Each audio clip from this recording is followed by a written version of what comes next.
வணக்கம். All in one zone devotion சேனலுக்கு உங்களை அன்புடன் வரவேற்கிறேன். இன்றைக்கி நம்மளுடைய சேனலில் நம்ம திருப்பாவை 8ஆம் பாசுரம் 8ஆம் நாள் பாடலை பற்றி நம்ம முழு விவரமாக பார்க்கலாம்.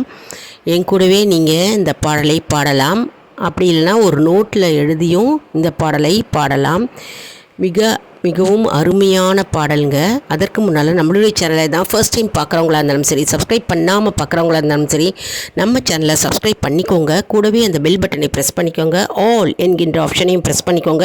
அப்போ தான் நான் போடுற வீடியோஸ் எல்லாம் உங்களுக்கு உடனுக்குடன் நோட்டிஃபிகேஷனில் தெரிய வரும். வாங்க நம்ம இப்போ வீடியோக்குள்ளே போகலாம். கீழ்வானம் வெள்ளென்று எருமை சிறு வீடு மெய்வானம் பரந்தன கான் மிக்குள்ள பிள்ளைகளும் போவான் போகின்றாரை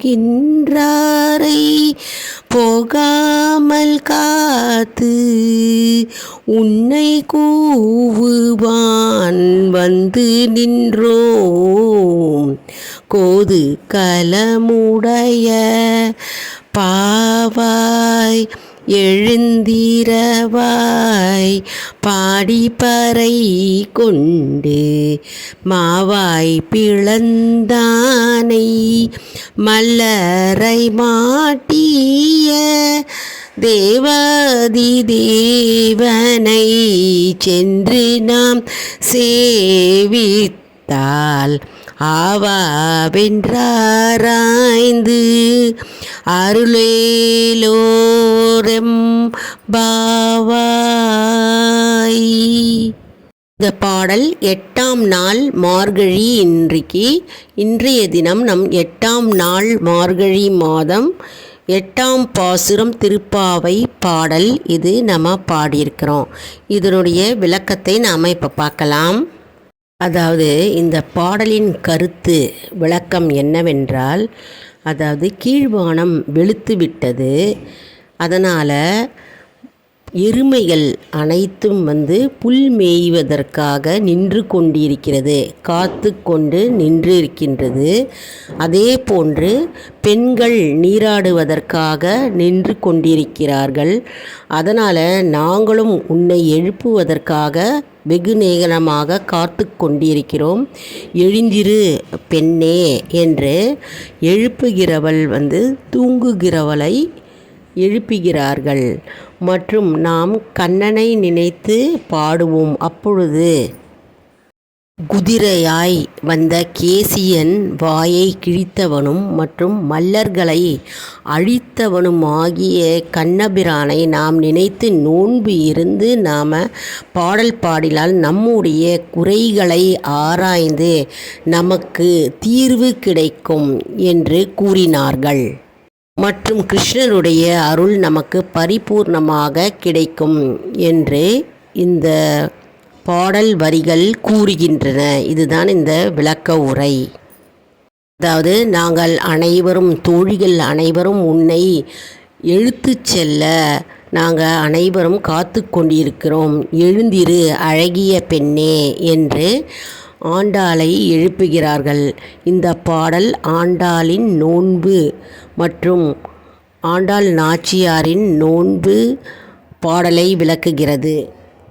இப்போது நம்ம திருவெம்பாவை 8ஆம் நாள் பாசுரம் 8ஆம் நாள் மார்கழி பாடலை பாடலாம். இப்போது இந்த திருவெம்பாவை சிவபெருமானின் பெருமையை பற்றி நாம் பாடுகிறோம்.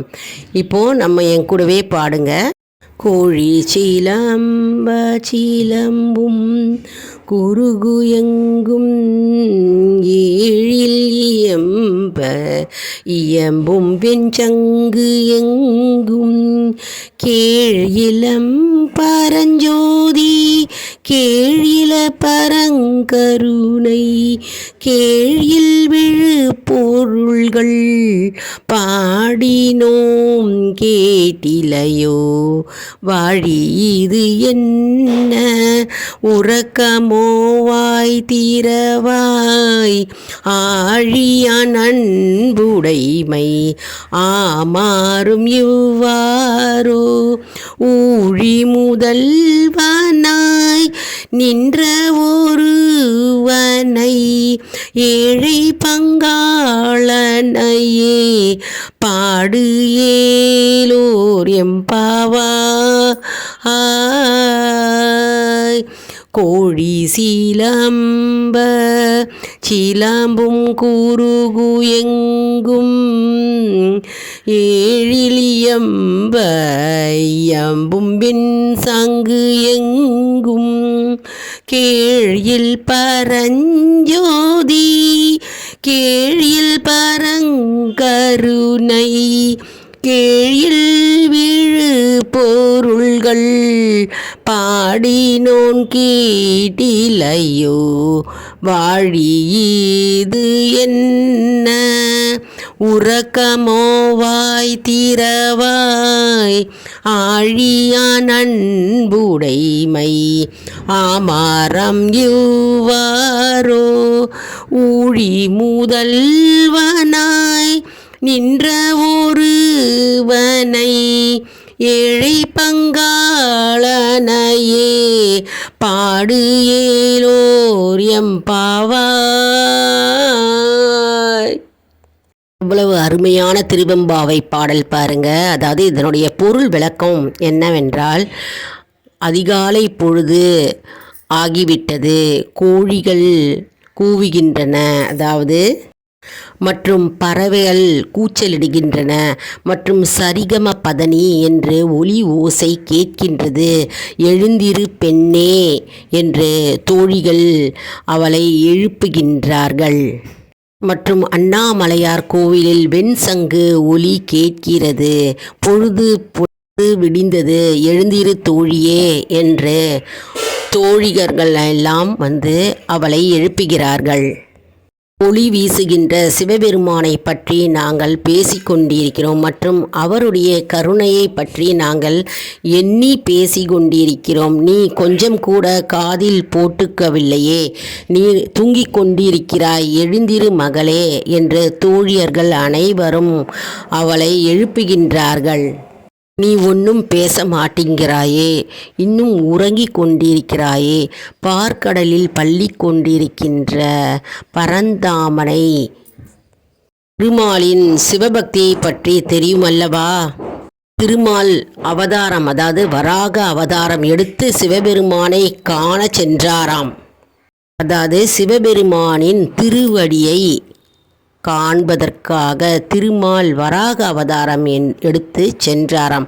அப்படிப்பட்ட உலகத்துக்கே படி அளக்கிற சிவபெருமானின் பெருமையும் மற்றும் ஏழைகளின் தோழனும் ஆகிய சிவனின் பெருமையையும் மற்றும் அவரை தரிசிப்பதற்காக எழுந்திரு பெண்ணே, தூங்கிக் கொண்டிருக்கலாகாது என்று தோழிகள் அனைவரும் அவளை எழுப்புகிறார்களாம். மற்றும் சிவபெருமானை பற்றி நாம் பாடி நாம் மகிழலாம். இப்பொழுதே புறப்படு பெண்ணே என்று தோழிகள் அனைவரும் அவள் உறக்கத்திலிருந்து எழுப்புகிறார்களாம். இந்த திருவெம்பாவை சிவனுடைய பாடல் பொருள் விளக்கம் என்னவென்றால், மனிதர்களுடைய உள்ளத்தில் இருக்கும் ஆணவம், அகம்பாவம் மற்றும் பொறாமை மற்றும் அறியாமை போன்ற தீய குணங்கள் மற்றும் கெட்ட சக்திகள் இருக்கும் அந்த உள்ளத்தில் சிவபெருமான் அகற்றி நமக்கு ஒளிப்பிழம்பாகிய அந்த ஒளியை வீசுகிறார். மற்றும் சிவபெருமான் ஒளி சுடர்கள் நமக்கு ஒளி வெள்ளமாக்குகிறார் சிவபெருமான் என்றே இந்த பாடலின் கருத்தாகும். அதாவது நம்முடைய மனதில் இருக்கும் அறியாமை மற்றும் இந்த குணங்கள் அனைத்தையும் அழித்து, இருள் சூழ்ந்த குணத்தை அழித்து நமக்கு ஒளிமயமாக்குகிறார் சிவபெருமான் என்பதே இந்த பாடலின் கருத்தாகும். எப்படி அருமையான பாடல் பாருங்க. திருப்பாவை மற்றும் திருவெம்பாவை 8ஆம் நாள் பாசுரம், 8ஆம் நாள் பாடல் இன்று நாம் பாடியிருக்கிறோம். அதாவது 8ஆம் நாள் மார்கழி மாதம். இந்த பாடலை நாம் பாடி வந்தாலே போதும், நம்முடைய உடலில் இருக்கும் அனைத்து கெட்ட சக்திகளும் நீங்கும் மற்றும் நம்முடைய மனம் முழுமையாக நமக்கு இறை சிந்தனையும் இறை பக்தியும் உண்டாகும். என்ன அன்பர்களே, இந்த வீடியோ உங்களுக்கு மிகவும் பயனுள்ளதாக இருக்கும் என்று நான் நம்புகிறேன். இன்றைக்கி நம்ம திருப்பாவை மற்றும் திருவெம்பாவை 8ஆம் நாள் பாசுரத்தை நாம் பாடினோம் மற்றும் இதனுடைய விளக்கத்தை நாம் தெரிந்து கொண்டோம். இந்த வீடியோ உங்களுக்கு மிகவும் பயனுள்ளதாக இருக்கும் என்று நான் நம்புகிறேன். இந்த வீடியோவுக்கு ஒரு லைக் கொடுங்க. இதை மற்றவர்களுக்கும் ஷேர் செய்யுங்கள், அவர்களும் பயனடையட்டும். மேலும் நம்முடைய சேனலை மறக்காமல் சப்ஸ்கிரைப் செய்து கொள்ளுங்கள். ஆல் இன் ஒன் ஜோன் அன்பர்களுக்கு ஒரு அன்பான வேண்டுகோள். நம்முடைய கம்யூனிட்டி போஸ்ட்டில் கேள்வி பதில் நேரம் வருங்க. அந்த கேள்விகளுக்கு பதில் தாங்க. இதன் மூலம் நம்முடைய ஆன்மீக பயணம் எப்படி இருக்கிறது என்பதை நாம் தெரிந்து கொள்ளலாம். இது ஒரு ஊக்கமாகவே அமையும். இது சப்ஸ்கிரைப் செய்தவர்களுக்கு மட்டுமே தெரிய வரும். அதனால் நம்முடைய சேனலை மறக்காமல் சப்ஸ்கிரைப் செய்து கொள்ளுங்கள். அடுத்த வீடியோவில் வேறொரு தலைப்புடன் உங்களை வந்து சந்திக்கிறேன். நன்றி, வணக்கம்.